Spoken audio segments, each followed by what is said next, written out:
Hello viewers, আসসালামু আলাইকুম। Welcome to my channel VJP blogs. আজকে আবারও আপনাদের সামনে অনেক সুস্বাদু একটি খাবার নিয়ে হাজির হলাম। টাইটেল দেখে এতক্ষণে নিশ্চয়ই বুঝে ফেলেছেন আমরা আজকে কি নিয়ে এসেছি। আজকে আমরা আপনাদেরকে একটি খুবই সুস্বাদু ডেজার্ট বানিয়ে দেখাবো।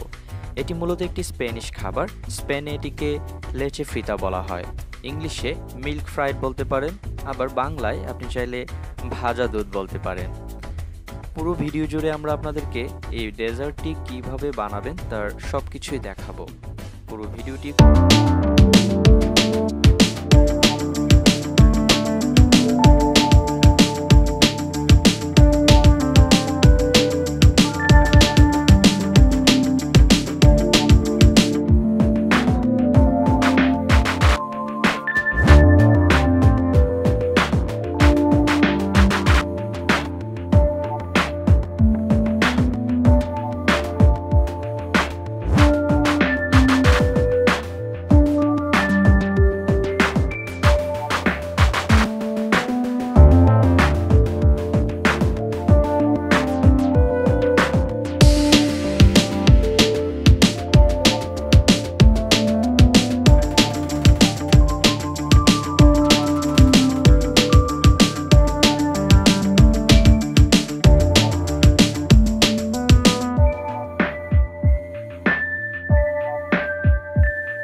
পাত্রটি থেকে মিল্ক ফ্রাইয়ের মিশ্রণটুকু, এটিকে আপনি আপাতত পুডিংও বলতে পারেন, এটিকে আপনি আলাদা করে নেবেন অন্য একটি বাটিতে।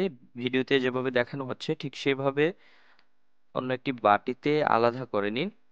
এবার পলিথিন পেপারটুকু সরিয়ে পুডিংটুকু আপনি আপনার ইচ্ছে মতো সুন্দর করে ছুরি দিয়ে ভালোভাবে পিস পিস করে কেটে নেবেন।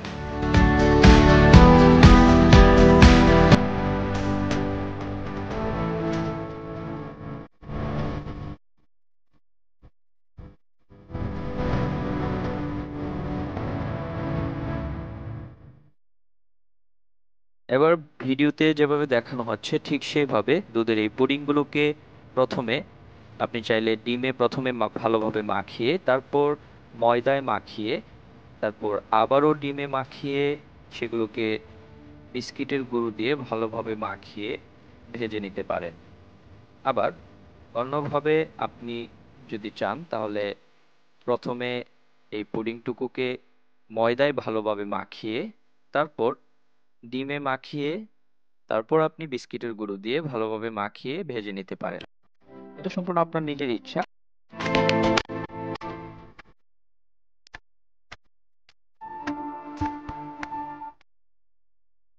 আমাদের সবগুলো রেডি হয়ে গেছে, এবার এগুলোকে ভাজার পালা। তাহলে চলুন ভেজে নেওয়া যাক। সেজন্য প্রথমে একটি ফ্রাই প্যানে পরিমাণ মতো সয়াবিন তেল নিয়ে নিন এবং সেটিকে পুরোপুরি গরম করে নিন।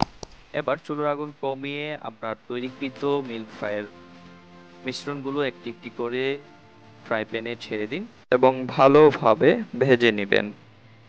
ভিডিওতে ঠিক যেভাবে দেখানো হচ্ছে সেইভাবে সুন্দর করে ভিডিওটি দেখে ভিডিওর মতো ফলো করেন, তাহলে অবশ্যই খুব সুন্দর হবে।